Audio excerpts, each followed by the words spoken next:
c'est le buzz en ce moment, on parle de votre aérotram. Vous pouvez nous expliquer et puis développer un petit peu pour ceux qui ne le sauraient pas ce qu'est l'aérotram. Ce qu'est l'aérotram. D'ailleurs, d'où vient le nom? D'où ça vous est sorti? C'est un néologisme qu'on a construit nous, sur l'idée que c'était un transport urbain, donc le tram représente bien ça, et qu'on passait par les airs. Voilà. Donc ça aurait pu être tram aérien, et puis on a trouvé qu'aérotram c'était plus joli.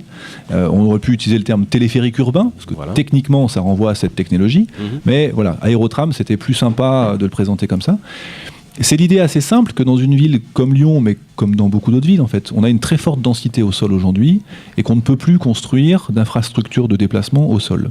Donc qu'est-ce qui nous reste? Alors le sous-sol, c'est vieux comme le monde, le métro, mais ça coûte extrêmement cher et je suis convaincu qu'on n'a plus les moyens de se payer ce type d'infrastructure. Mais chaque candidat a son idée de métro, sa ligne. On y reviendra certainement.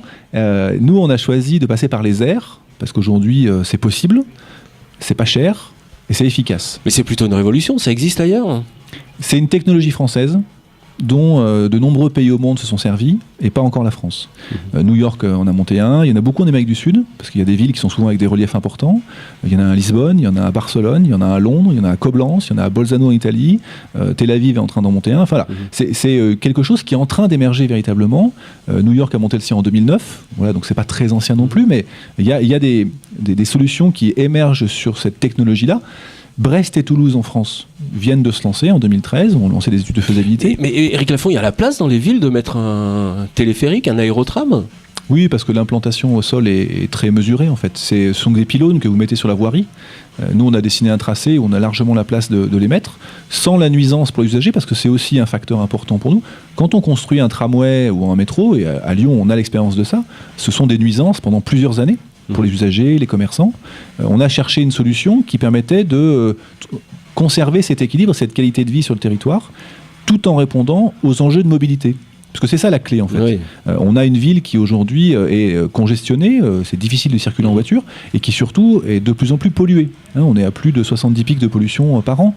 Donc il faut trouver de nouvelles approches, et si on veut convaincre les gens de ne pas prendre la voiture en ville, il faut une solution qui soit rapide et efficace. Et c'est ça qu'apporte l'aérotram. Mais en termes de coûts, vous connaissez les coûts d'un téléphérique? Oui, en termes de coûts, c'est 10 millions d'euros du kilomètre, c'est-à-dire 13 fois moins cher que le métro et 3 fois moins cher que le tramway au sol. Donc ça répond aussi à des enjeux de finances publiques. Aujourd'hui, ce qui finance les transports en commun, c'est le Citral. Le Citral, il est très endetté.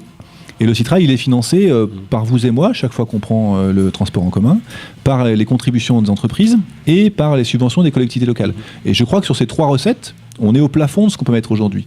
Parce qu'on ne va pas encore augmenter le prix du ticket. Je pense qu'il est déjà à Lyon suffisamment cher. On ne va pas, dans l'état actuel, augmenter les contributions des entreprises parce qu'on voit bien combien les PME, les TPE sont en difficulté. Et on n'a plus les moyens d'augmenter la subvention des villes non plus. Donc il faut qu'on arrive, et ça c'est un fil conducteur de notre approche, à faire mieux avec moins. Et cette réponse-là, elle est la bonne réponse sur les enjeux financiers, de mobilité, d'efficacité et environnementaux. Alors c'est ce que la question, ça va être moche des pylônes dans la ville. Alors moi j'aimerais bien qu'on résume pas la question environnementale au côté esthétique. Oui, mais enfin quand même, c'est aussi la question environnementale, c'est la pollution atmosphérique. Parlez-en à tous les enfants qui font du clapping tous les hivers, etc. Toutes les personnes âgées qui ont du mal à respirer, et nous-mêmes qui au bout d'un moment pâtissons de cette qualité de l'air inférieure. Et puis c'est surtout une façon de se déplacer plus rapidement, donc d'avoir des options. Oui, mais en termes écologiques, il y a des solutions, monter des pylônes et ça c'est l'aspect esthétique. L'aspect esthétique il se traite. Nous on a répondu que sur les pylônes on mettrait des murs végétaux. Alors ça tombe bien parce qu'à Lyon il y a un des leaders mondiaux du mur végétal, donc autant utiliser les ressources du territoire. Ça aussi c'est une de notre philosophie de projet. Et puis on sait aujourd'hui que les architectes et designers ont la capacité à dessiner des pylônes qui ne soient pas le gros pylône en alu bien moche, mais au contraire quelque chose qui soit esthétiquement compatible et qui s'intègre dans le paysage urbain. Je crois sincèrement que la question esthétique, elle se traite facilement, et quand bien même il faudrait mettre dans avantages-inconvénients le côté esthétique, vu les avantages qu'apporte la solution, on balance très clairement en faveur du projet. Vous avez fait des études déjà pour le visuel, en tout cas pour les pylônes. On a vu des études qui ont été faites ailleurs. On a vu des dessins de nacelles aussi très designés. Voilà, on sait aujourd'hui qu'il y a des ressources d'imagination, je dirais presque sans limite. je suis pas inquiet du tout moi sur ces enjeux-là. Nous on a concentré notre expertise entre guillemets en faisant venir des gens, des techniciens, des experts sur la faisabilité technique, sur le parcours et sur le coût. Voilà. Et une fois qu'on était garanti nous qu'on avait des réponses sur ces 3 aspects-là, on a fait la promotion du projet.